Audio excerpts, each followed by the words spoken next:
Então, hoje nós vamos começando aqui nosso estudo com uma leitura do Pão Nosso, o capítulo 92. Deus não desampara. Olha que apropriado, né?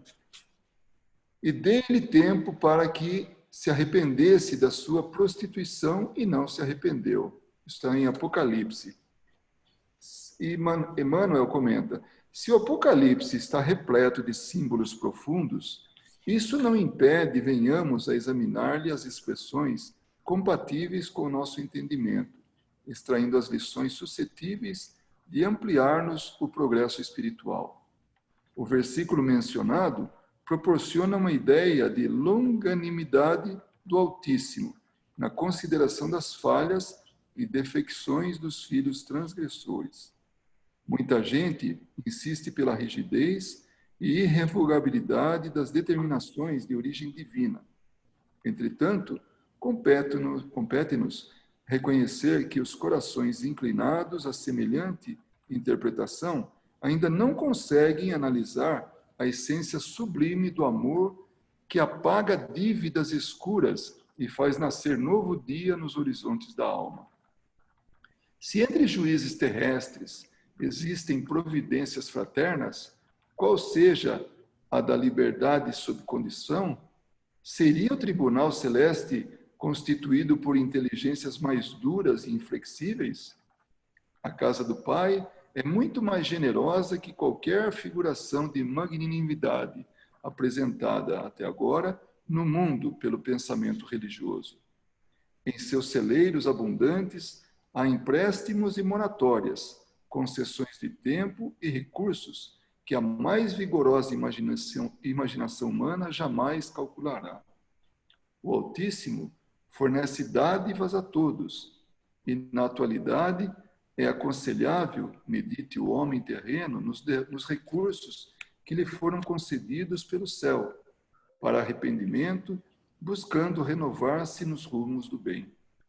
Os prisioneiros da concepção de justiça implacável ignoram os poderosos auxílios do Todo-Poderoso, que se manifestam por 1000 modos diferentes. Contudo, os que procuram a própria iluminação pelo amor universal sabem que Deus dá sempre e que é necessário aprender a receber. Olha que interessante.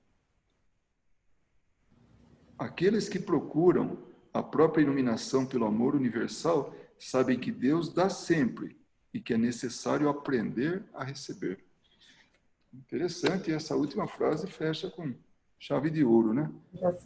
Então Deus realmente não desampara. A misericórdia dele está assim em todas as fases da vida da gente, em todas as fases da humanidade, em todo o tempo, todo lugar.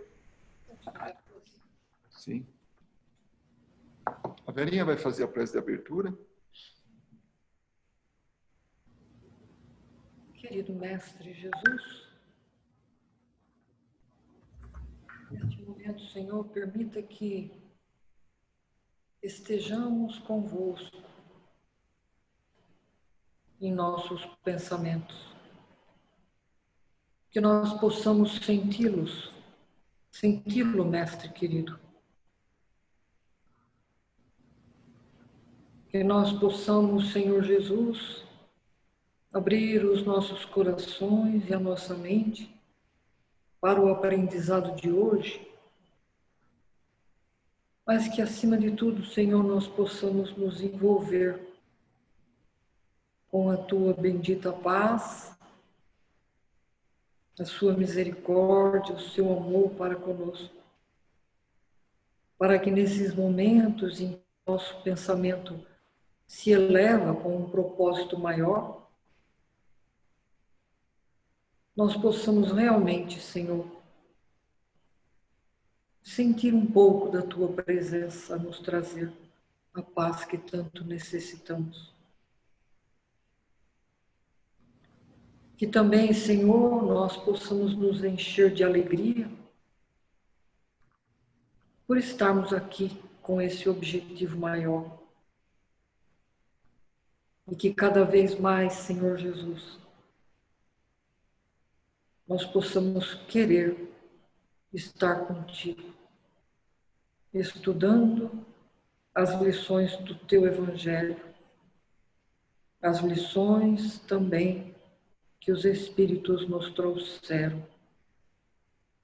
E assim, Senhor, chegar um pouco mais perto de Ti, perto do Teu coração amoroso, e sentir nessa horinha que aqui estamos, aquilo que idealizamos para nós durante todas as horas de nossas vidas. Permita que aqueles que vieram ter conosco sejam todos abençoados, os professores, os espíritos amigos, os necessitados. Que juntos, Senhor, possamos formar uma grande família em aprendizado bendito para os estudos que vamos ter para a nossa eternidade. Que assim seja. Que assim seja.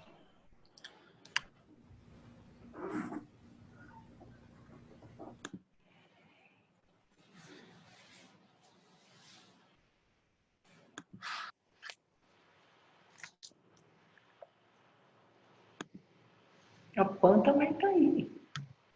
Olha que legal. Marineide, Mariângela, Benedina.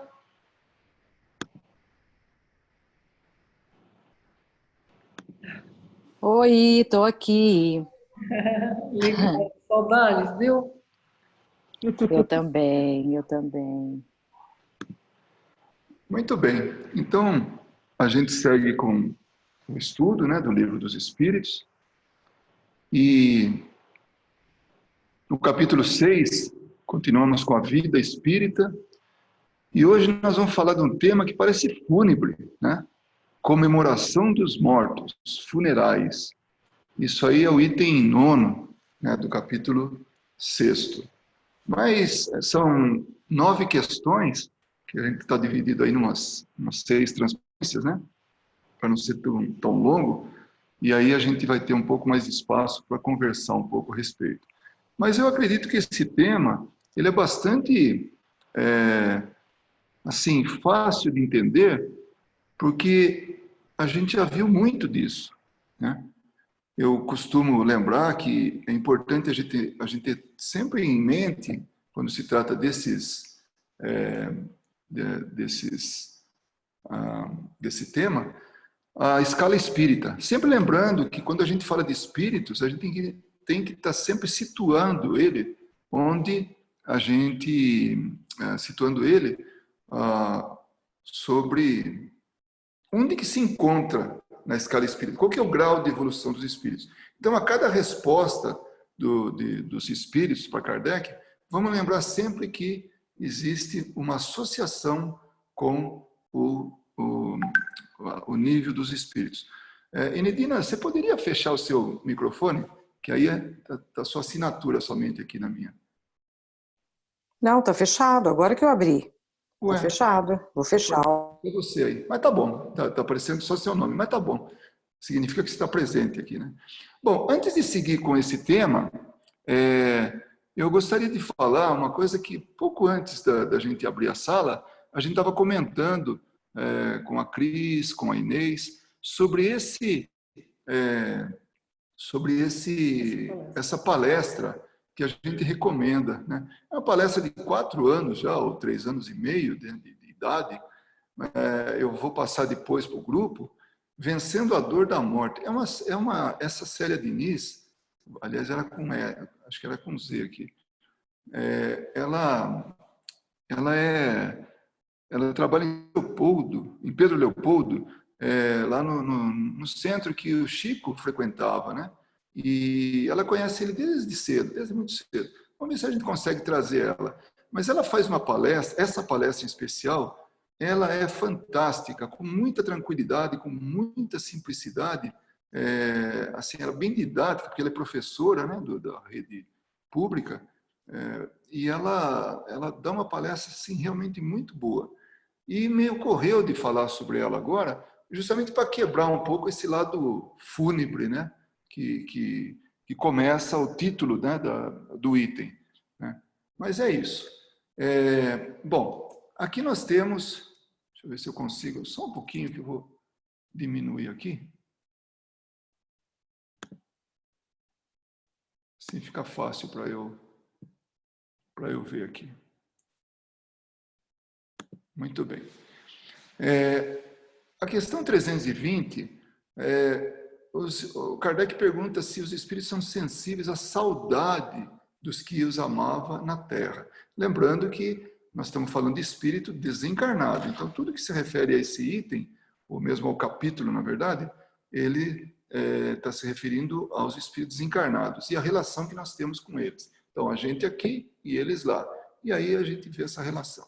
E quando Kardec pergunta se eles têm essa sensibilidade, eles têm saudade, né, daqueles que ficam, aí realmente tem muito mais do que vocês podem julgar. Essa lembrança aumenta-lhes a felicidade, se são felizes, se são espíritos mais evoluídos. Se são infelizes, serve-lhes de alívio. Então, se esse conhecimento, né, da presença, da existência de ainda estarem vivos e sempre vão estar vivos. Então, isso pode ser ou aumento da felicidade, ou se são infelizes, dá um alívio para eles. Aí, falando sobre o Dia dos Mortos, né, sobre o período em que as pessoas homenageiam os mortos, que isso é característica de todos os países, certamente, né? Claro que a gente não pode dizer por todos, mas com certeza todas as culturas têm isso, um dia dedicado aos mortos. Então, se eles perguntam, o dia de comemoração dos mortos tem alguma coisa de mais solene para os espíritos? Preparam-se eles para visitar os que vão orar sobre os túmulos? Aí, os espíritos dizem que eles atendem o chamado pensamento. Lembra, na última reunião nossa de estudo, na semana passada, falávamos justamente isso. Não são as coisas que atraem os espíritos, não são as celebrações, é o pensamento. Então não precisa ter nada, né? Como ele fala assim, nesse dia, né, de homenagem, assim como os outros dias. Então o pensamento sim atrai as pessoas, atrai os espíritos para a gente, né? Aí uma derivação dessa mesma pergunta. Esse dia é para eles um dia de reunião junto às sepulturas? Ou seja, os espíritos se reúnem lá? Aí eles falam, se reúnem maior dia nesse dia. Por quê? Maior é o número de pessoas que os chamam. Então, é o pensamento atraindo, o pensamento chamando. Então, certamente que isso predispõe mais essa reunião, mais essa busca dos espíritos pelos entes que ficaram, né?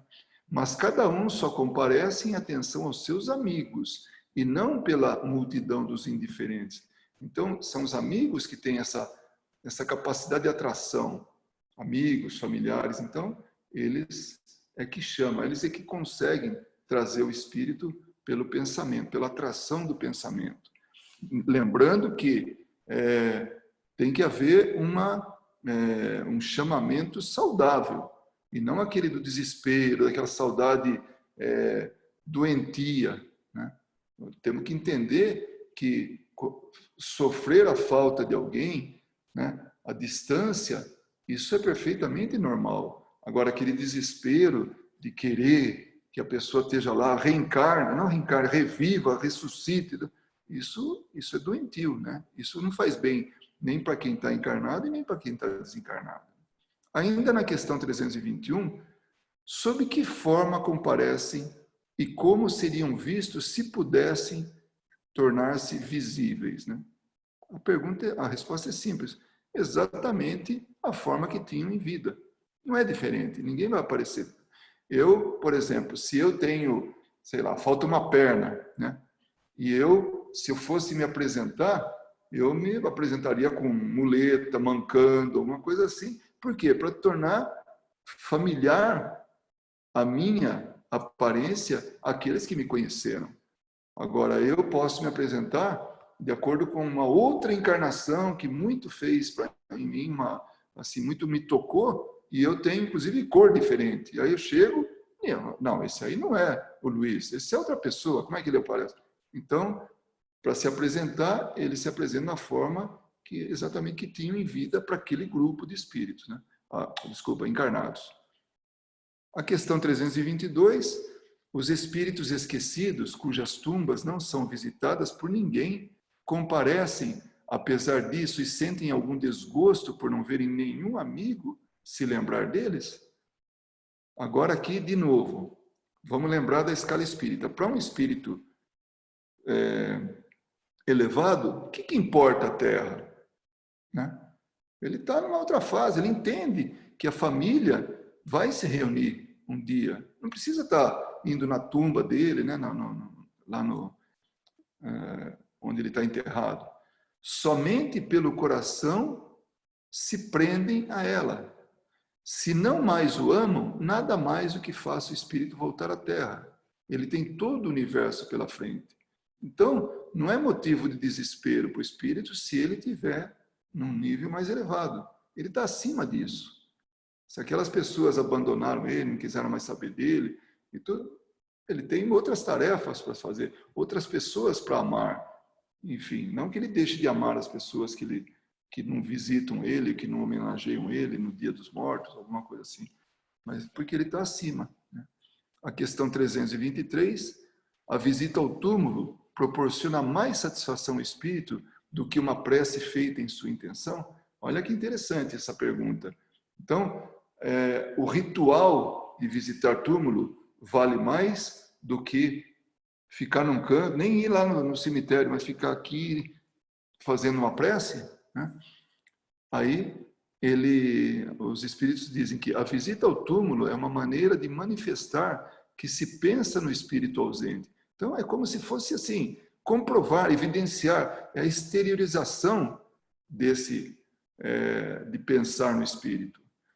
Agora ele fala, eu já vos disse que é a prece que santifica o ato de lembrar. Olha que bonito, hein? A prece santifica o ato de lembrar. Pouco importa o lugar se a lembrança é ditada pelo coração. Não há distância, não há tempo, não é nada. Se a gente tem um ente querido que deixou o plano material, fazemos nossa prece onde quer que seja.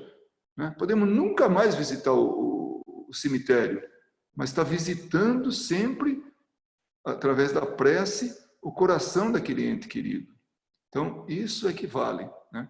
Por isso que eles falam que realmente a prece vale mais que todo o ritual, a tradição, a cultura de homenagear, né?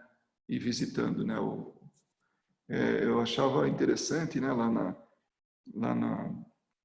No Brasil, minha mãe ela foi durante muito tempo católica, né? Apesar de não praticante e tudo, mas ela mantinha uma pessoa para limpar o túmulo. Assim, a pessoa ia lá regularmente e ela mensalmente pagava alguém para limpar o túmulo, que nem a gente paga alguém para limpar a casa, né? Era uma tradição, né, dela, ela achava que isso era importante, né? E com certeza, de alguma forma porque é uma intenção, né? Mas a prece realmente é aquilo que faz muito mais efeito, né? Em qualquer momento, vocês, por favor, interrompam para poder expor a dúvida, expor ao comentário, tá bom? Os espíritos das pessoas homenageadas com estátuas ou monumentos assistem às inaugurações e as veem com prazer?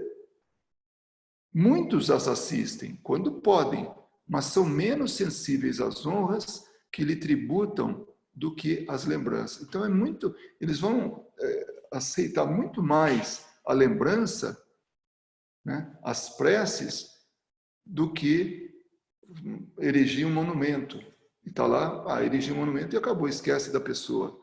Então isso é importante, né, a gente ter em conta que a ligação nossa é pelo sentimento e não pelo objeto ou pelo material que a pessoa possa vir a erigir em benefício dessa pessoa, porque não tem benefício nenhum. A prece, sim, é benéfica.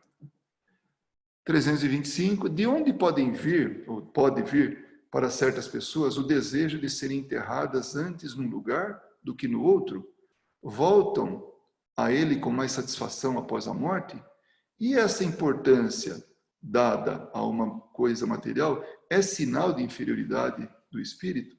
Antes de fazer a resposta, antes de dar a resposta dos espíritos, eu vou lembrar sobre uma passagem de Sócrates. Sócrates foi condenado à morte e ele teve assim algumas pérolas, né, que ele soltou no final. Então era dado assim a liberdade dos discípulos dele, dos alunos dele, daqueles seguidores dele, visitá-lo, onde ele estava preso, recluso, e onde ele deveria tomar um veneno, a cicuta, né, porque ele foi condenado à morte, porque ele era um revolucionário do pensamento, né, estava desvirtuando a mocidade, né, do ponto de vista das instituições. Mas do ponto de vista, ele era um filósofo e ele pregava a verdade e a moral em praça pública, né? Onde ele ia. Então, aí quando perguntaram, bom, teve duas pérolas, uma eu vou falar agora, porque não tem muito a ver, né? Mas tem sim, porque falar da morte, né? Quando a esposa dele entrou lá no cárcere dele e falou assim: Sócrates, você viu o que os juízes fizeram? Eles te condenaram à morte, né? Ele solta essa resposta assim, mas e daí? Eles também estão condenados à morte. Então, é uma coisa muito assim elevada pensando, né? Então, as preocupações e tudo, por quê? Tanto ele quanto os outros estavam condenados à morte. Aliás, toda a humanidade está condenada à morte, do ponto de vista material, né? Uma outra coisa que ele estava assim, enquanto ele já estava no processo lá de tomar a cicuta, um dos seguidores, um dos alunos dele pergunta: Sócrates, onde você quer que enterremos seu corpo? Né? Então isso tem a ver com essa resposta do 325 aí. A resposta dele foi simples também. Ele falou: onde vocês quiserem. Para mim não vai ter serventia mais nenhuma. Então olha a elevação dele de falar uma coisa dessas, né, para dar uma resposta dessas. O corpo foi instrumento de manifestação dele aqui na Terra. Mas chegou um momento que já não serviria mais para nada. Então, para que velar um corpo, um local, sabe, aquilo virar um santuário? Não, faça o que vocês quiserem. Destruam, enterrem, como quiser, né? Mas porque para mim já não tem mais importância. Então, agora, a resposta dos espíritos é: a afeição do espírito por certos lugares significa inferioridade moral, o que representa um pedaço de terra mais do que outro para um espírito elevado. Não sabe ele que a sua alma se reunirá aos que ama, mesmo que os seus ossos estejam separados? Então, o corpo é uma roupa, é um uniforme, é algo que foi utilizado e já não tem mais razão de exaltar, de fazer isso. Então, por quê? Porque já não serve de mais nada. Então, tanto faz, junto, separado, enterrado aqui ou lá, para ele não tem importância, a menos que seja inferior moralmente, que seja de evolução atrasada. Aí sim, ele se apega ao material, ao corpo, aos bens e tudo que é material. Mas quando o espírito ele está num patamar mais elevado, ele não tem nenhuma preocupação com isso, né? A questão 325A, que é uma derivação ainda, né, desdobramento da 325, os despojos mortais de todos os membros de uma família é considerada como uma futilidade, ou seja, manter a família no cemitério lá, tudo junto, lá, tal, né? O cara morre do outro lado do mundo. E aí, quando ele desencarna, aí traz ele para cá, ficar junto da família, né? Então, aí eles falam que não, né? Não é uma futilidade. É um costume piedoso e um testemunho de simpatia pelos entes amados. Se essa reunião pouco representa para os espíritos, é útil para os homens. suas recordações se concentram melhor. Então, o que ele está querendo dizer com isso?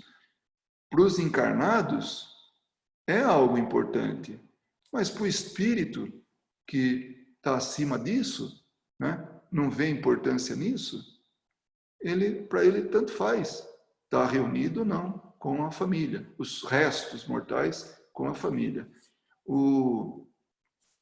Uma coisa que eu gostaria de comentar aqui é que vocês imaginem só, quantas encarnações a gente tem?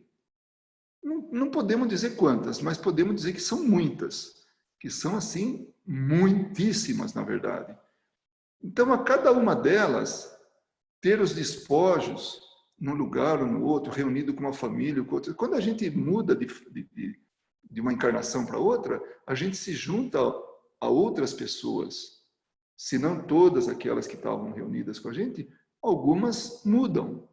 Então, a gente vai nesse caminhar de desencarnes e deixando para trás, devolvendo para a natureza corpos, ou seja, a vestimenta carnal. Então, é uma preocupação que, à medida que a gente evolui, a gente vai perdendo.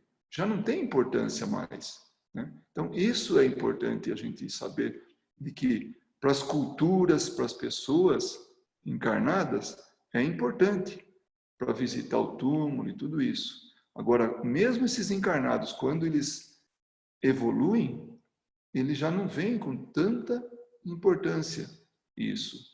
Tanto que crema, joga ao vento, joga no rio, joga no deserto, joga aquela cinza, né, como uma homenagem, e volta para a natureza. Então, para aqueles que ainda precisam ter os restos mortais ali tudo, são aqueles que não acreditam ainda nessa vida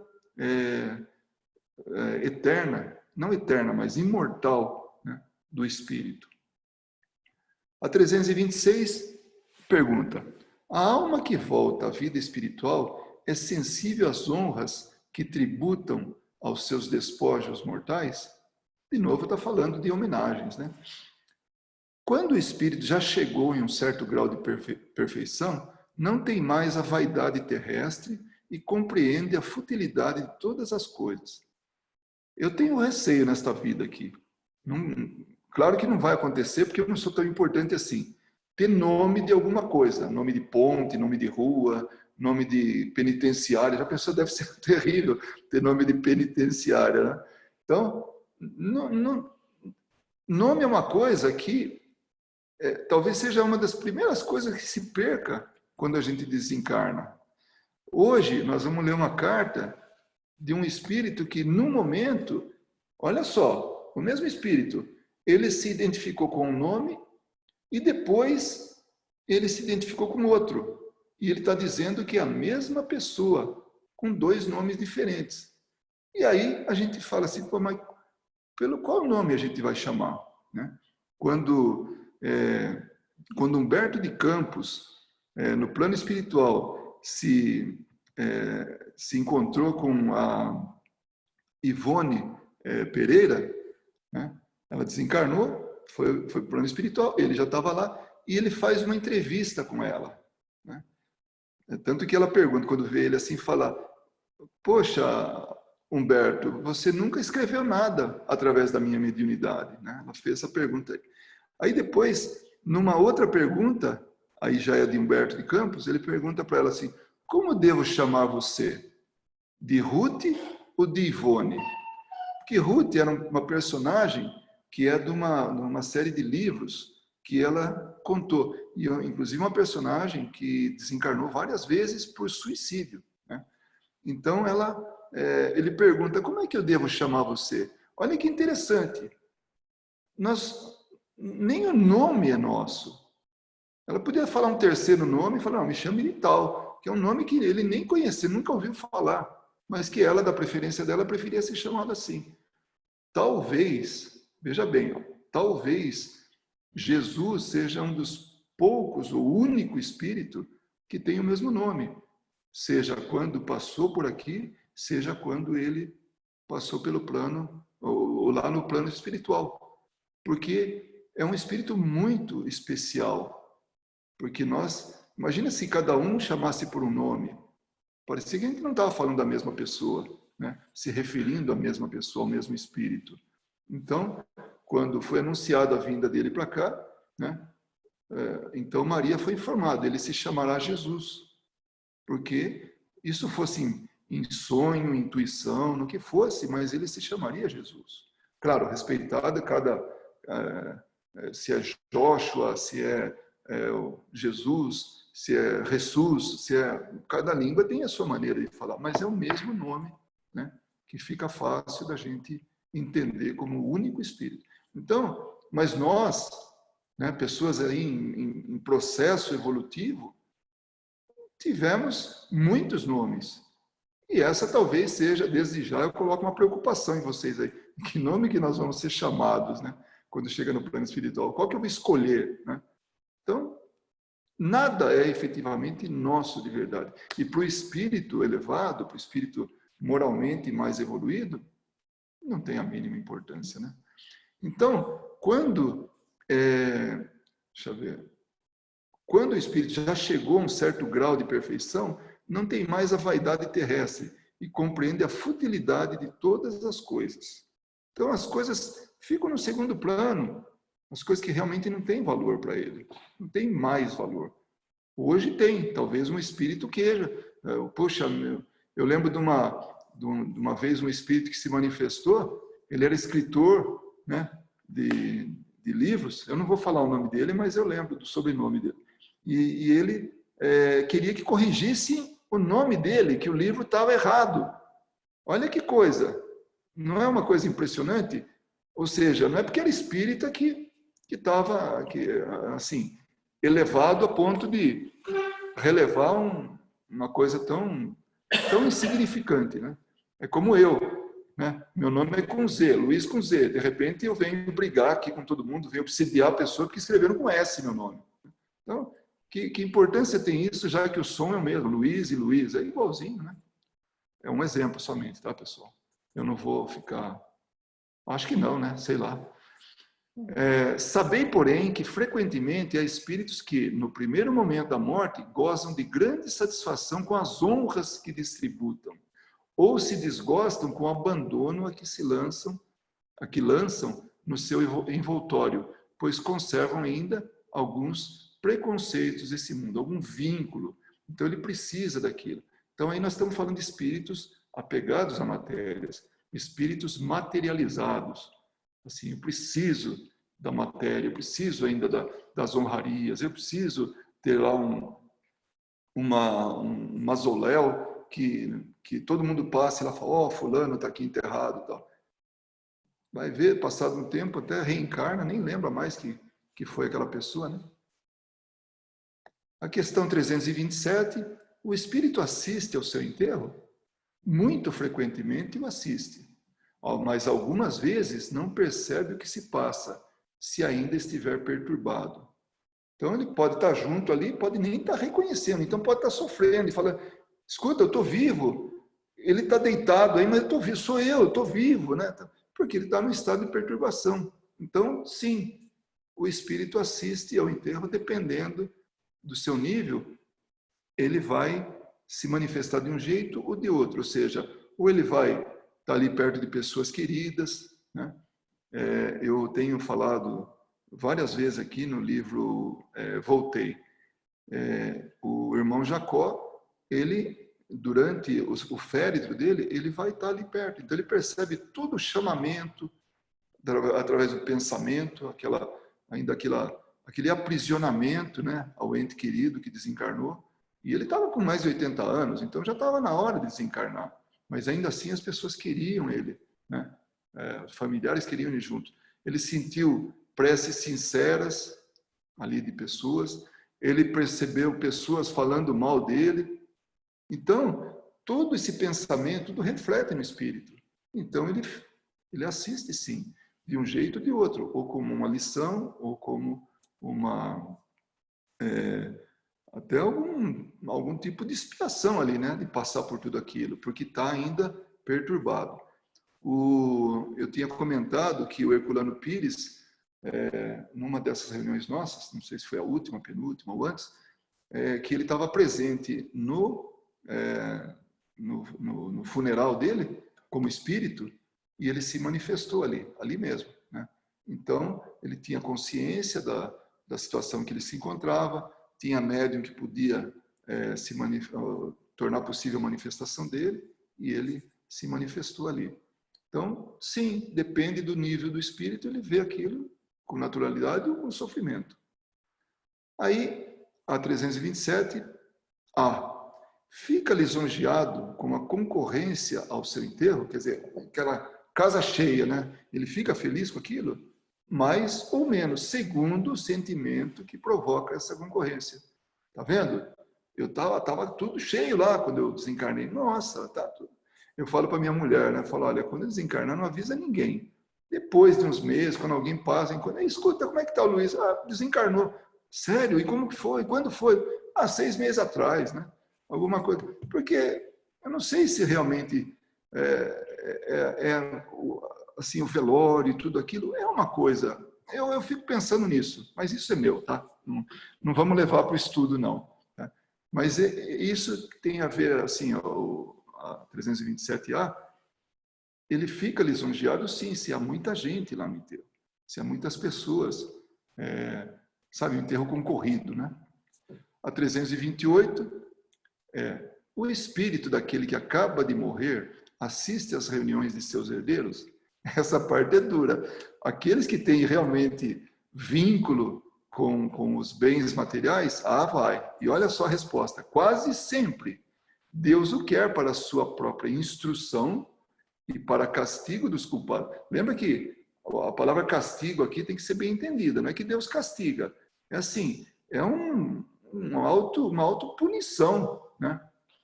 É nessa ocasião que vê quanto valiam os protestos que lhe faziam. Todos os sentimentos se tornam patentes e a decepção que experimenta vendo a rapacidade, que é a ambição, né, dos que dividem o seu espólio, o esclarece quanto aos propósitos, mas a vez deles também chegará. Então, daqueles que estão fazendo a partilha, tudo, brigando, né, pelos bens, então um dia vai ser deles também, vai chegar a vez deles também, né? Então, vocês imaginem como que é o ambiente quando as pessoas estão reunidas para dividir o espólio daquele desencarnado. Então, ali ele vai perceber os sentimentos, né, do que realmente, o que vai, né, em todo aquele sentimento que ele não tinha percebido, percebia, mas não tinha a certeza. Então, ali está tudo exposto, tanto os bons sentimentos quanto aqueles sentimentos de ambição. E, finalmente, a última transparência é a 329. O respeito instintivo do homem pelos mortos em todos os tempos e entre todos os povos é um efeito da intuição da existência futura. Ou seja, está plantada a semente da existência futura no homem. E olha só que os Espíritos falam, é a sua consequência natural. Sem ela, esse respeito não teria sentido. Então, esse respeito pelos despojos, né, de quem desencarnou, já é uma predisposição para a vida imortal do espírito. Olha só o que o tradutor, que é Herculano Pires, né, que traduz esse livro dos Espíritos, ele faz aí uma nota. O respeito pelos mortos não é apenas um costume, como se vê, é um dever de fraternidade que a consciência conserva e para a qual nos alerta. Por pior que tenha sido morto, não temos o direito de aumentar-lhe o suplício com as nossas vibrações agressivas. Olha que lição de respeito que ele dá para a gente, para com quem desencarnou. Não importa o que ele foi. Não tem por que ficar falando mal, né? A caridade nos manda esquecer o mal e lembrar o bem, pois só assim ajudaremos o espírito desencarnado a superar as suas falhas e esforçar-se para evoluir. Pensando e falando mal dele, só podemos prejudicá-lo, irritá-lo e até mesmo voltá-lo contra nós. Olha que coisa, podemos até ganhar um obsessor aí nessa brincadeira, né? Aqueles comentários maldosos, né? Que a gente acha que não tá tudo bem, não está ouvindo, tá, mas tá, né? Então, portanto, num funeral, é muito importante para que a gente foi lá. Foi para homenagear a pessoa, foi a última homenagem que a gente está prestando, quando, assim, vinculado aqui ao corpo. Então, nós vamos numa atitude de prece, numa atitude de respeito, numa atitude de pensamento elevado, para que ele possa ser beneficiado. Não importa quem, não importa se é bom, se é ruim, se gostávamos ou não, mas se a gente está lá, então a gente dedica esse respeito, né, a esse espírito. Agora, espírito. A carta de hoje que nós vamos ler é do dia 12 de maio. Será que não é melhor nós perguntar? Não, sim, era o que eu ia fazer. Então, a carta mediúnica de hoje é do dia 12 de maio de 2020. Compromisso do estudo e trabalho pelo espírito Amilcar, que também tem um outro nome, como a gente vai ver, né? Segundo o que a gente estudou aí, tá? Mas agora a gente vai falar sobre o que a gente está aí discutindo, tá? Então vamos. Cadê a turma? Vou voltar aqui. Muito bem. Vamos comentar alguma coisinha a respeito do que a gente estudou? Alguém gostaria de comentar alguma coisa?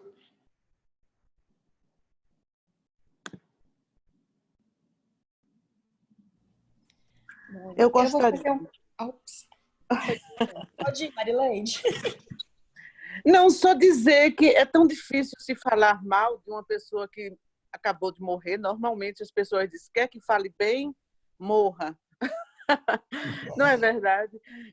Acho que só coisas boas naquela hora a maioria das pessoas pensam, né? E tristeza, e pensar nas coisas boas que a pessoa fez. Só isso. Uhum. É o ideal, né?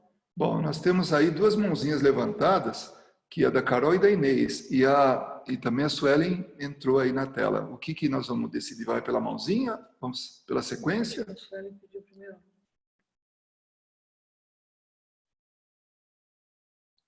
Vamos lá, Suelen. Posso falar? Ok, não é que eu não levantei a mãozinha, desculpa. Não, era só um comentário, eu estava falando aqui com o Thiago, eu falei, não caiu no dia mais perfeito, né, aqui nos Estados Unidos esse estudo, porque hoje é Memorial Day, né? Isso, exatamente. E casou bem o dia, onde muitos vão no cemitério, né, para fazer homenagem aos veteranos de guerra, enfim. E tem essa questão que a gente também tem no Brasil, né, que é o dia de finados. Mas aí você falou, né, da questão que a sua mãe pagava alguém para limpar o túmulo. Aí o Thiago achou super estranho, falou, o quê? Eu falei, minha avó também fazia isso.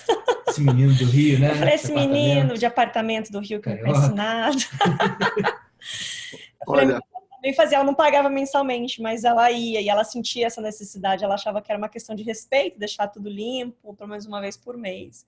E é o que você falou, a gente aprende muito nesse capítulo, porque todo o carinho que a gente leva no coração, né, dependendo das nossas formas de manifestá-los, é válido para aqueles que já se foram. Era esse que é o comentário. Ô, Carol, Inês, aguenta um pouquinho, eu vou fazer um comentário em cima do que a Suelen falou aí, né? É a respeito da minha mãe ainda, né? A minha mãe, ela construiu um túmulo, né? Que era totalmente fora da família, né? Então, ela começou um outro lá.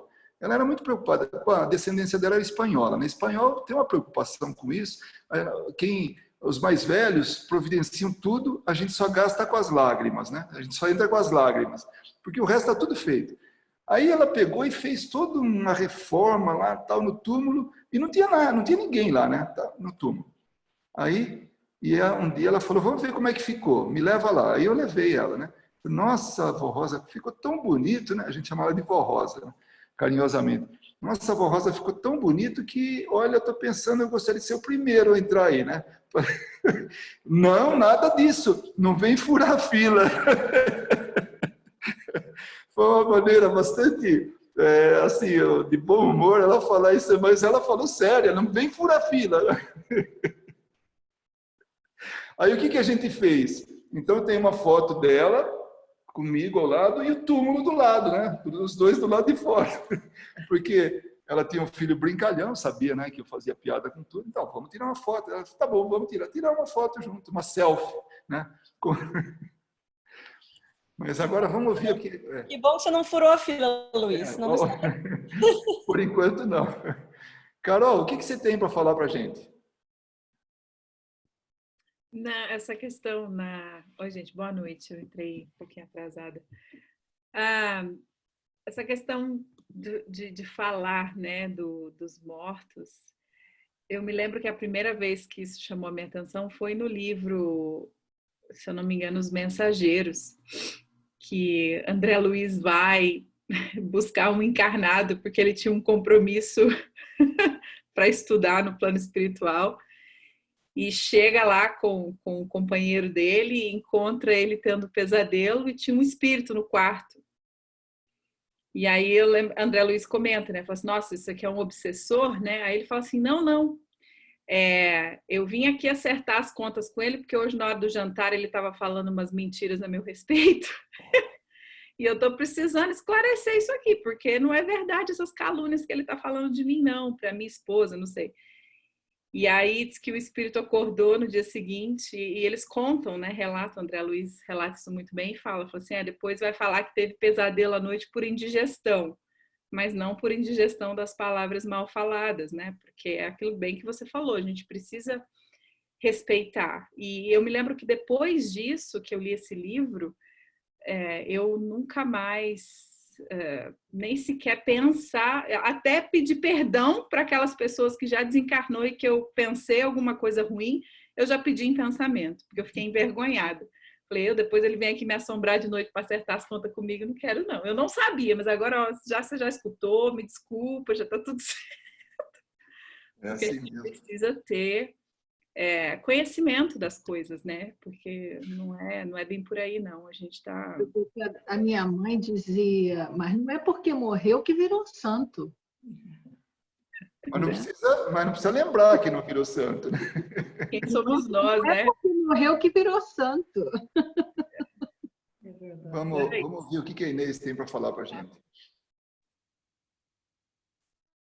Bom, eu acho que agora a Kátia já botou outra ideia na minha cabeça, essa de que morreu não virou santo, mas às vezes por esse não ser o santo é que a gente tem que ter um pensamento mais elevado na hora do desencarne, para que essa pessoa tenha um pouquinho mais de uma passagem um pouquinho melhor. Mas não era nada disso que eu queria falar. Eu acho que o estudo de hoje foi baseado em perguntas aos espíritos encarnados, como você disse. Mas eu acho que muito do funeral tem a ver com a maneira com que a pessoa vive, com as tradições de família. Igual você disse, eu também sou de família de descendente espanhola, então eu tenho parte da família do meu avô foi enterrado na fazenda dele, depois eles perderam a fazenda, aí outra parte vai para o cemitério, então eles têm aquele cuidado com o túmulo e tudo e tal. Acho que é muito uma tradição de como a família leva. E aí, para o desencarnado, é como ele viveu a vida. Apesar de eu ter nascido e crescido católica, eu nunca fui no cemitério. Eu nunca fui homenagear os meus mortos no cemitério. Eu sempre trago eles no meu pensamento. E não me sinto nem um pouquinho culpada, apesar de saber que minha avó tinha aquele cuidado com o túmulo e tudo aquilo. Eu não me sinto culpada, porque acho que a conexão, depois que o espírito se vai, é diferente do que quando eles estão aqui, entendeu? Até nessa questão. Quanto aos monumentos, eu acho que às vezes até por um respeito, né? Muita gente histórica. Existem muitas personalidades históricas que, igual você disse, o nome não pertence, mas aquela pessoa vai ser lembrada, né? Por ser aquela Joana d'Arc, por ser aquele Leonardo da Vinci, por ser aquelas pessoas. Então, eu acho que onde vem, às vezes, o monumento é mais também para satisfazer o ser humano. E o dia de hoje, hoje não é o dia de finados, é o dia que a gente homenageia aqueles soldados que morreram. Eles falam da fallen, aqueles que deram a vida por esse país durante a guerra. Então, assim, não é o Dia dos Mortos, é o dia de homenagear aqueles que foram e defenderam a pátria e não estão mais aqui, e a família deles, e os sobreviventes, não é só aquela linhagem de soldado, mas todas as pessoas que sofreram com a perda. Tem muitos que não tem nem nome, igual tem quando você olha no jornal e passa, tem alguns que são anônimos. Então é assim, eu acho que muito, né, tem a ver com tradição. E o cemitério, eu acho que é muito assim, é um vínculo, é igual a gente está falando, às vezes você tem que um pêndulo, né? A gente até estudou isso com o Dr. Jaider semana passada, que até os feiticeiros lá têm as coisas que dá energia. Então, às vezes, é essa falta de evolução moral, porque quando você chega a um patamar, você não precisa mais de uma imagem, você não precisa mais de uma cruz, você não precisa mais de um mausoléu. Mas eu acho que a gente ainda não está lá. Então, eu acho que muito disso é o vínculo, né? Muitas pessoas, eles vão no cemitério porque eles acham que ali aquela pessoa vai descansar para sempre. Então, eles criam aquele vínculo com aquele ente querido, porque tem muita gente que não pensa igual a gente pensa, que é só eu estar aqui na minha cadeira e, né, elevar o meu pensamento, e se for o acesso me for dado, eu posso acessar os meus entes queridos. Então, acho que tem muito a ver com coisa cultural, tudo e tal, mas foi claro pelas respostas de Sócrates que quanto mais elevado, tanto para você que fica aqui e perde o ente querido, igual a palestra de hoje que eu estava vendo, né? Vai indo, você entende o porquê não existe morte fora da hora. Chico Xavier explicou para ela que a criança morreu na hora certa e ele morreu com 6 anos de idade. Ou seja, não existe 3. Não, Acho que ainda assim é pouco. então assim, não existe. Você pode morrer com 90, e se foi para você morrer com 120, você morreu fora da hora. Você pode morrer com 3 e foi o horário que foi a sua programação e deu. Então, acho que é muito a gente, no estudo, a gente vai aprendendo isso, mas a população em geral ainda precisa desse materialismo de um livro, de levar flores, entendeu? Para sentir aquela conexão, até mesmo com Deus, né? Igreja, por isso que tem as imagens, as igrejas cheias, e que é aquela ponte que liga. Amém, aquele que consegue chegar a Deus sem imagem nenhuma. Eu ainda preciso da minha imagenzinha aqui. Posso falar? Você vê, a minha avó paterna era muito católica, mas assim, muito. E eu sou espírita desde sempre, eu acho, que a minha mãe era espírita. E você acredita que eu só descobri... Eu nasci dia 2 de novembro, Uau. Dia de Finados. Sabe quando é que eu descobri isso? Já burra velha, com mais de 20 anos. Esconderam de minha vida inteira. Eu soube um dia, eu me lembro, eu já estava casada, estava noiva, estava na casa da minha avó, da mãe do meu pai. Aí chegou uma amiga dela lá, conversando, porque o fulaninho nasceu, ela não se tocou que eu estava na sala, lendo. E aí ela falou assim, que nem essa daí. Nasceu dia 2, mas eu não deixei registrar. Dia dos mortos, de jeito nenhum. Menina, eu quase fiquei doida. Aí eu ouvi aquilo e falei, eu não acredito nisso. Aí eu cheguei na minha casa, falei com a minha mãe, eu falei, ô mãe, quer dizer que eu nasci dia 2 de novembro e eu não nasci dia 3? Aí a minha mãe falou assim, de onde você tirou isso? Eu falei, ô mãe, olha só, eu ouvi a vovó falando hoje. Aí a velha linguaruda, guardamos um segredo por mais de 20 anos, que foi porque ela que quis, que a minha avó é muito católica, falou, essa criança eu não vou comemorar aniversário dela, porque nasceu dia dos mortos. Ou seja, eu falei, por isso que as cartomantes erram comigo quando eu vou a cartomante, que eu dou a data errada. Você acredita? Que achou que dia dos... Ou seja, eu considero dia 3. Aí eu falei, olha só, para mim é 3. Então agora vocês não vêm me dar parabéns dia 2, porque para mim é 3, a vida inteira foi 3. Agora você vê o que é a cabeça de uma pessoa, né? Eu nunca soube, esconderam de mim.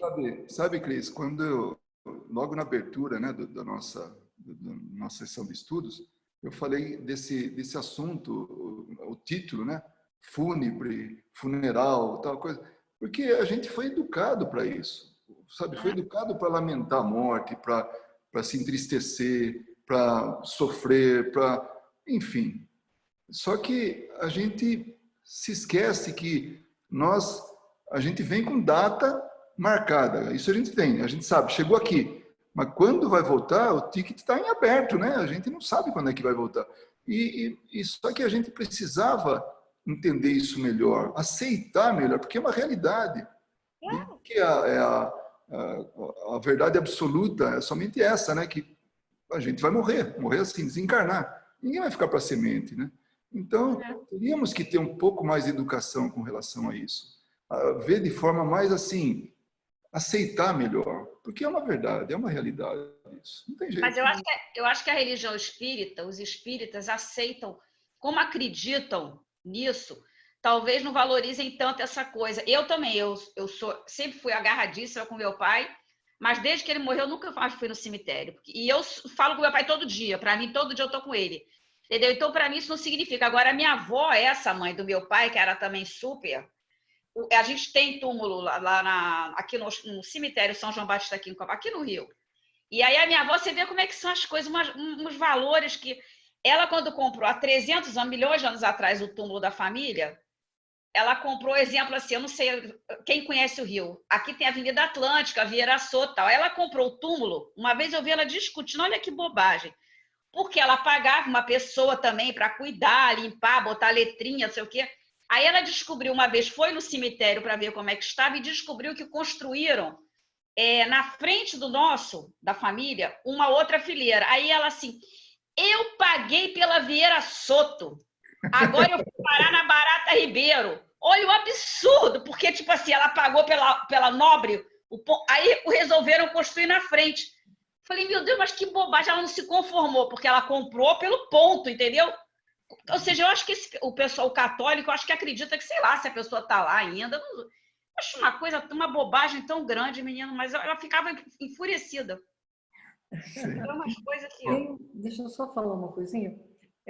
Tem uma coisa que todas as vezes que a gente fala sobre a morte, como é que vai ser, essas perguntas que Kardec fez para os espíritos, se eles respondem sempre que há uma certa perturbação, né? Aí eles falam, logo após a perturbação, o espírito toma consciência. Ou logo que desencarna, há uma perturbação. Tal. E eu ficava assim um pouco assim, preocupada com isso. Eu falei, nossa, como é que vai ser isso para mim, né? Aí você vai no dicionário, você pergunta, você lê o significado dessa palavra, perturbação. Aí você vê que no dicionário tinha assim, perplexidade.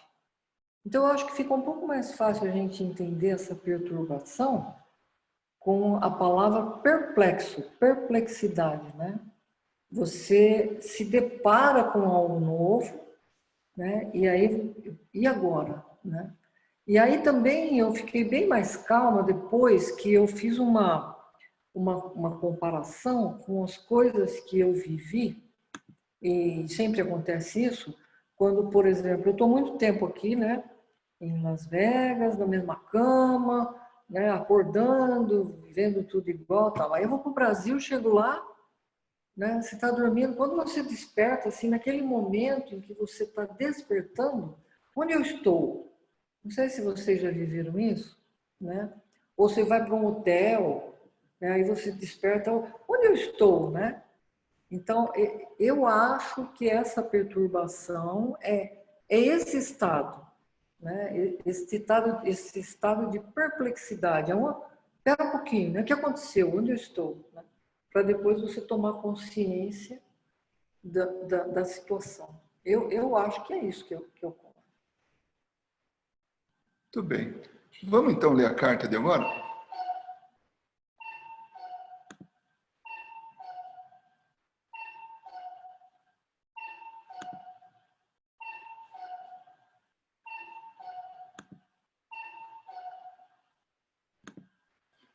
Bom, eu acho que todos já sabem que a gente tem aí uma oportunidade muito, muito bonita, né? Diante dos trabalhos que estão acontecendo aqui nos nossos grupos mediúnicos.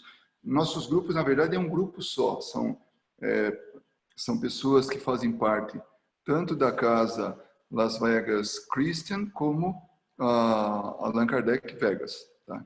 Então, a gente tem esse grupo, e nesse grupo, os espíritos têm nos orientado a respeito de que nós devemos trabalhar com cartas, o que deverá acontecer.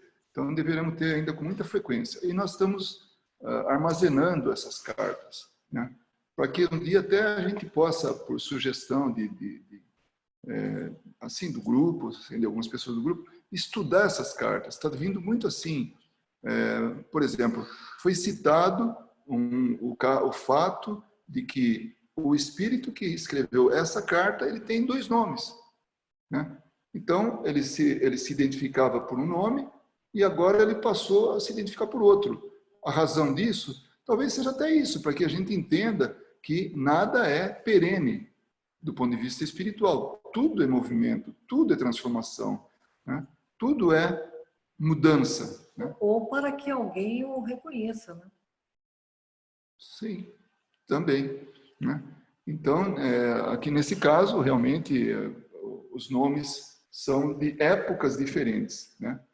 O nome que ele se identificava antes era de épocas passadas, agora ele se identifica como uma época, assim, contemporânea. Desencarnado. Desencarnado, tá? E quando desencarnado, só que encarnado em épocas diferentes, né?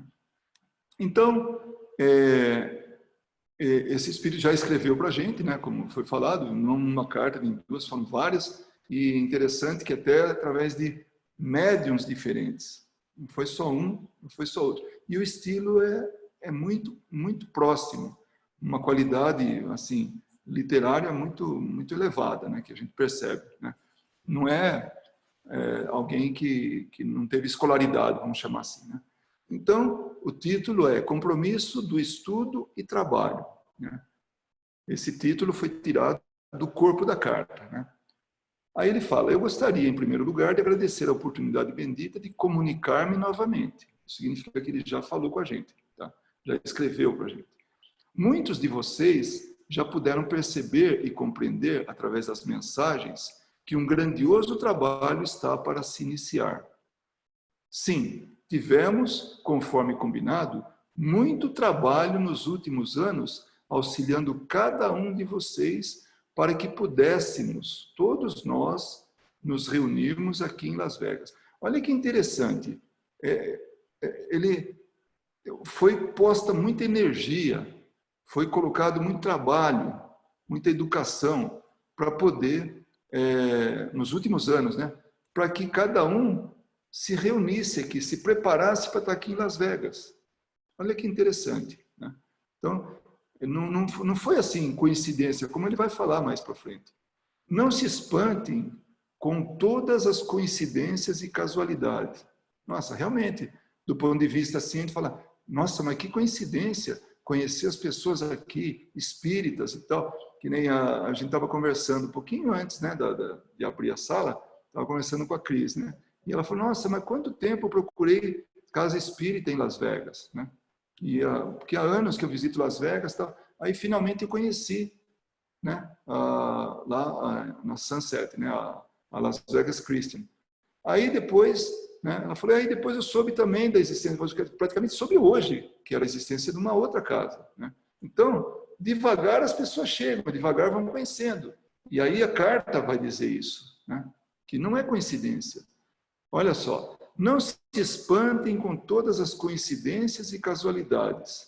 Como já foi dito por mim, vocês não estão aqui por acaso. Vocês imaginem um movimento de forças, de pessoas, de coisas diretas e indiretas que aconteceram para que a gente viesse tudo se reunir aqui nesse momento. Porque vir para Las Vegas é uma coisa. Agora, ver tudo no mesmo momento, opa, aí não, a coisa começa a ficar um pouquinho mais complicada, né? É verdade também que o grupo ainda não está completo. Olha que legal, vai chegar mais gente. Então, a nossa família espírita que eu digo assim, de espiritistas, né, vai aumentar. É verdade também que o grupo ainda não está completo. Virão outros companheiros e outros irmãos americanos que irão se unir ao grupo. Porque, no final das contas, o que nós estamos fazendo aqui é plantar uma semente para que germine, dê os frutos não para a gente, não para um grupo de brasileiros, mas sim para o local, para a cidade, e que pode refletir no país. Mas vamos falar em cidade, né? Porque nós também não somos tão missionários assim, né? A ponto de revolucionar um país inteiro, porque cada lugar tem uma luzinha acesa, tem uma casa espírita, um grupo espírita, aí por todos os Estados Unidos, né? Se a gente pegar aí, a gente sabe que quase todos os estados, não quase todos, mas boa parte dos estados tem um representante, uma casinha, ainda que não está nem relacionada numa federação, nem nada, mas está ali trabalhando anonimamente, presente ali. Então, vão chegar irmãos americanos. Então, não é sem motivo que o título, o nome das casas está em inglês. Não é casualidade isso aí. As pessoas que deram o nome para a casa já estavam pensando que a casa iria ser de americanos, porque filhos desses brasileiros, né, os descendentes vão falar outro idioma, vão falar, e para eles e esse idioma é inglês. Então isso é um processo normal, natural dessa troca. O espiritismo no passado, quando chegou no Brasil, não tinha obras traduzidas. Se falava o francês, se lia a obra original, né? As obras básicas originais. A gente não pensa nisso, mas foi o que aconteceu. E era a elite que tinha isso, porque eles tinham acesso ao francês, que era muito mais divulgado. O inglês ninguém nem sabia que existia, né? Mas o francês era ensinado nas classes, né, de aula, na escola. Então, aqui mesma coisa, estamos já preparando, temos que pensar sempre nisso. Amanhã vai ser dos americanos. E ele fala aqui, vão chegar irmãos americanos, que vai se unir. Nós, do lado de cá, nunca duvidamos de que no momento oportuno, reunindo-os todos, a fraternidade, irmandade, afinidade renasceria em cada um de vocês. Renasceria. Está vendo? Já existe. E se já existe, é porque nós tivemos assim, experiências juntos no passado. Os laços que nos unem, o espírito e nós, os espíritos e nós. Então, os laços que nos unem são fortes, sim. Nos conhecemos há tantos séculos. Olha que legal. Lembra da última carta? Reencontros em Las Vegas. A gente está vivendo direto juntos. Uma experiência aqui, outra ali, no outro lugar. E está sempre juntos. Somos os mesmos. Caímos e levantamos juntos por milênios. Nossa, mas não era séculos. Milênios. Há muito tempo que nós estamos juntos. Nos comprometemos mutuamente como um grupo, auxiliando uns aos outros em nossa evolução moral e espiritual. Ele nem falou em intelectual. Isso é alavanca, recurso para a nossa evolução moral e espiritual. O intelectual, ele fica em outro plano, né? Já fomos irmãos, amigos, cônjuges, pais e filhos uns dos outros. Lembra que a gente estudou sobre vínculos espirituais? Então, eles estão muito mais acima do que o atual. Então, nós podemos ter tido experiências familiares há muito mais tempo, que é o que ele está falando aí. Não se espantem com esse carinho sincero que brotam dos seus corações, pois são realmente laços muito fortes. Então, que ninguém se surpreenda. Esse carinho, sabe, essa amizade, essa aceitação de um pelo outro, que já está lá atrás. Então, não juntaram a gente à toa. Não juntaram pessoas que estão se conhecendo pela primeira vez. O trabalho, contudo, requer preparo, disciplina e amor. Somente através dos laços firmados na irmandade, apoio e comprometimento que podemos avançar. Hoje, por coincidência, eu estava conversando, trocando umas mensagens com a Suelen, e ela estava falando da importância, né, de um determinado livro que ela está lendo, a importância do conhecimento e do moral, quando se trata de praticar em benefício da doutrina espírita, em especial para o trabalho mediúnico. Mas nem precisa ter trabalho mediúnico quando se refere disso? Essa fraternidade, essa aceitação das pessoas que vêm ao centro, ao grupo, né? Então, tudo isso, a gente estava comentando agora, pouco antes, ainda hoje, né? E tem muito a ver com o que ele está falando aqui, né? Jesus é amor. O Mestre nos ensinou muito e devemos tanto a ele por hoje trabalhar para divulgar a sua doutrina de amor e caridade para tantos corações solitários, vazios e sofridos. Olha que bonito. Olha o que a gente está fazendo.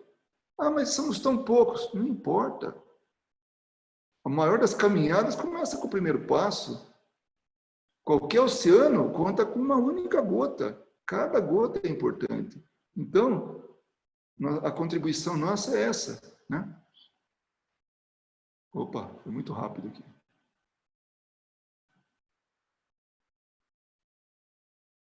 Me perdi aqui. Tá certo, não é também. Isso. Eu apertei a tecla errada aqui.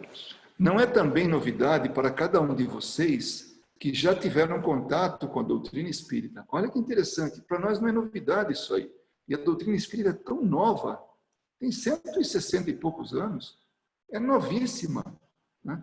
Sim, essa sensação de conhecimento não é em vão, pois além do preparo que tiveram durante séculos no plano espiritual, até se encontrarem prontos para reencarnarem, continuamos nos encontrando à noite, em desdobramento do espírito, para estudar e trabalhar. Olha aí que legal, a gente não termina, boa noite, cada um vai dormir. Não, depois a gente desperta no plano espiritual. Quando nós dormimos, né, a gente desperta no plano espiritual e se reúne, e trabalha, e aprende, né? Peço humildemente que sigam firmes no compromisso do estudo e trabalho. Por isso o título, Compromisso do Estudo e Trabalho. Uma grande equipe de irmãos e amigos acompanha cada um de vocês individualmente. Olha que interessante. Nós não temos só o nosso anjo guardião, nosso guia espiritual, não. Temos um punhado de gente. Porque o que nós estamos fazendo é importante. E se é importante, vamos dar todo apoio. É assim que pensa o plano espiritual.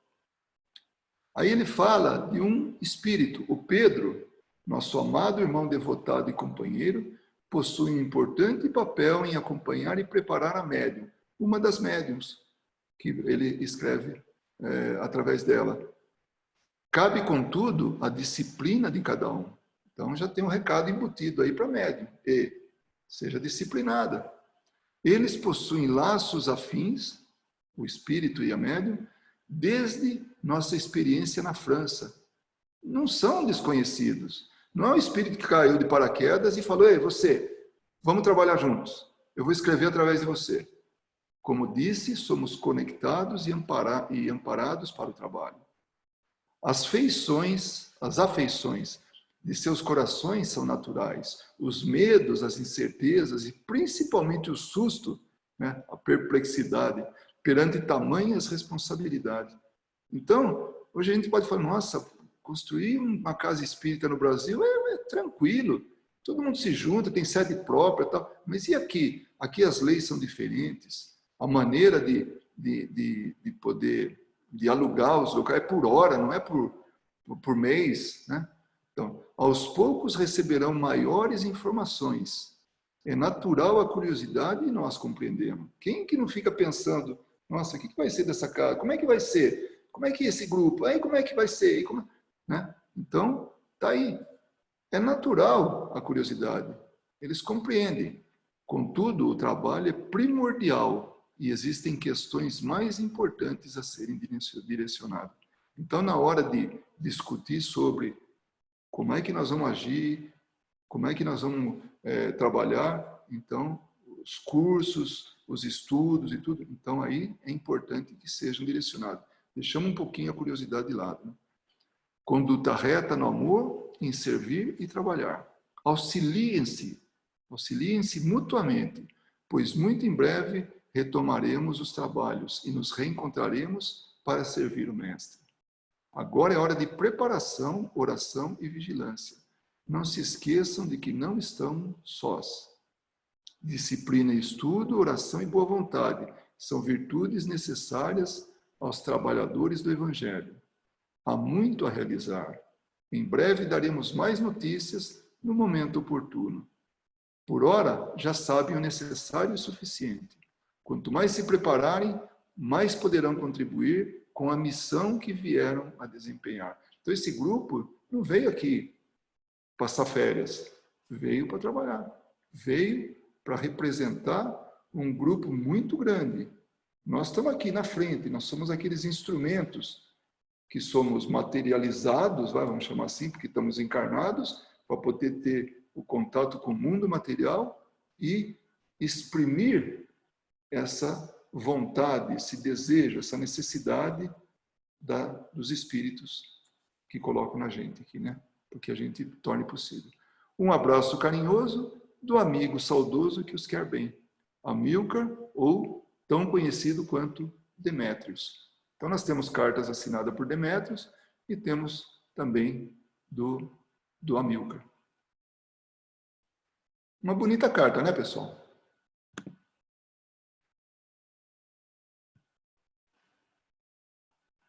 Muita... Deixa eu ver as mãozinhas. Nos chamando ao trabalho, né? A disciplina, as orações, ao estudo, né? Muito então, importante. Se alguém... desculpa cortar, Vanessa. Se alguém achava que veio aqui para... nossa, eu fui chamado porque meu filho veio para trabalhar aqui, então eu estou muito mais frequente lá em Las Vegas. Minha filha tem uma empresa, chamou a outro, conheceu alguém no Brasil, se mudou para cá, né? Não tem coincidência, não tem assim, coisa fortuita, né? Tem tudo realmente, né? Eu vim para estudar e no fim fiquei. Não. Eu vim... Não. Tudo realmente tem o seu, né, o seu motivo. E se ninguém sabia disso, agora ficou sabendo, né?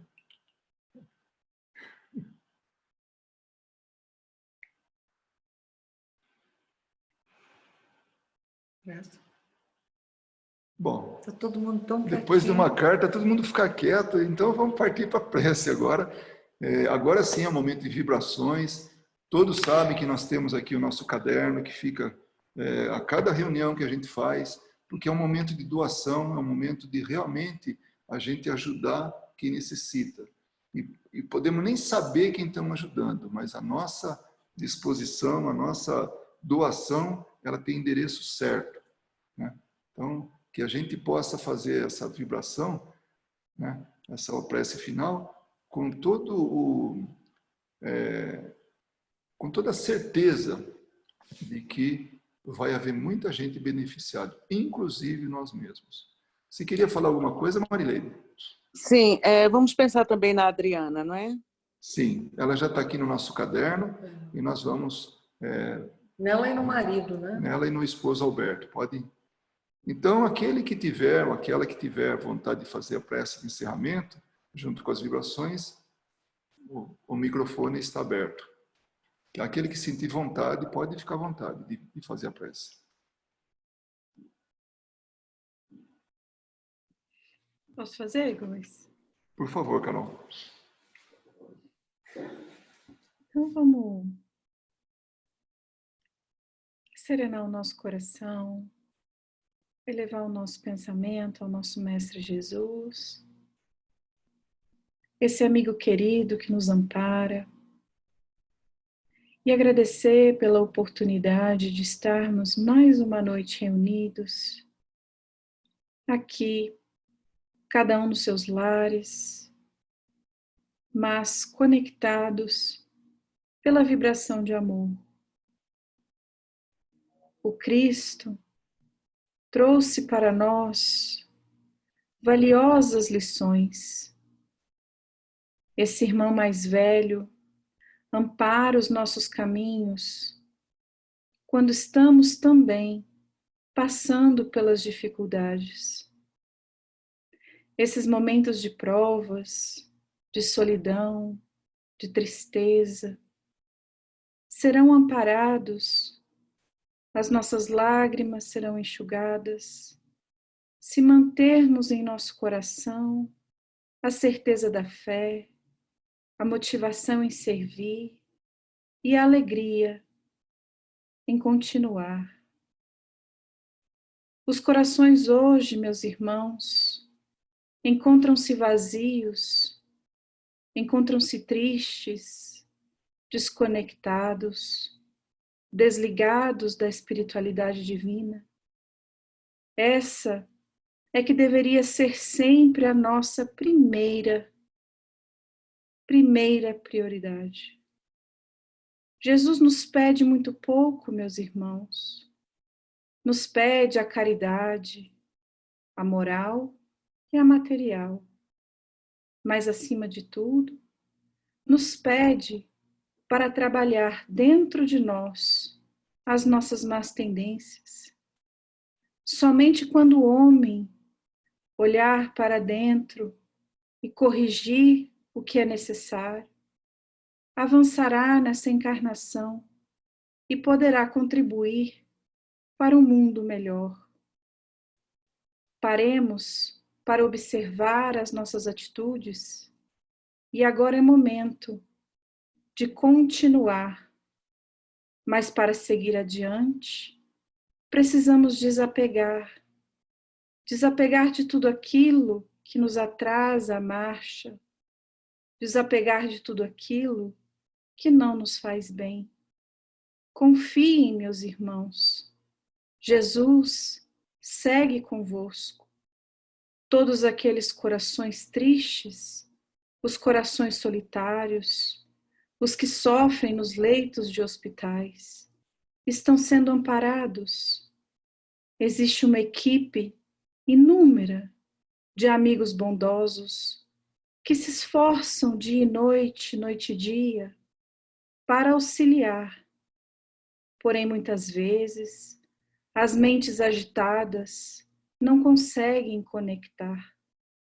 Peço-lhes que façam vibrações pelos doentes, pelos suicidas, por aqueles que seguem agitados, vibrando no medo, por aqueles que compartilham e compactuam de coisas pequenas. Pequenas aos olhos de Deus, mas grande aos seus corações ainda apegados à matéria. Trabalhemos a nossa evolução moral. Tudo tem um propósito, nunca se esqueçam. E vamos vibrar sempre por todos aqueles que nos pedem orações.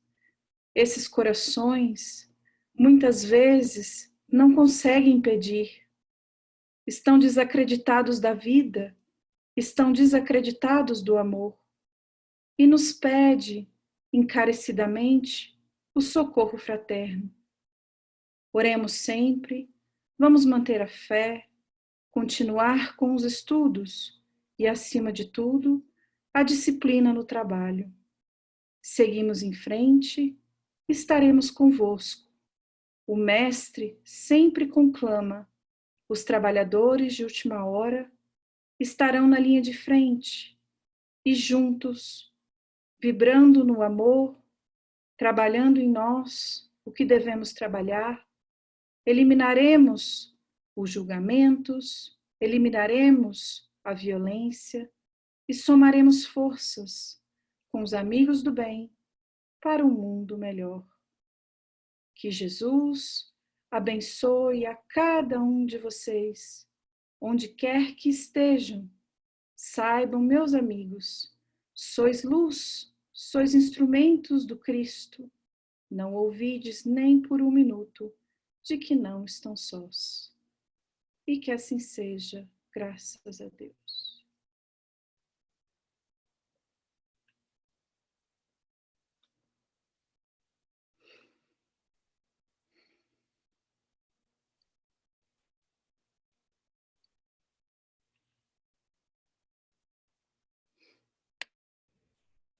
Tchau, pessoal. Boa Boa noite. noite. Boa noite a todos. Tá? A gente se encontra mais tarde. Boa noite. Boa noite. Boa noite. Tchau, tchau.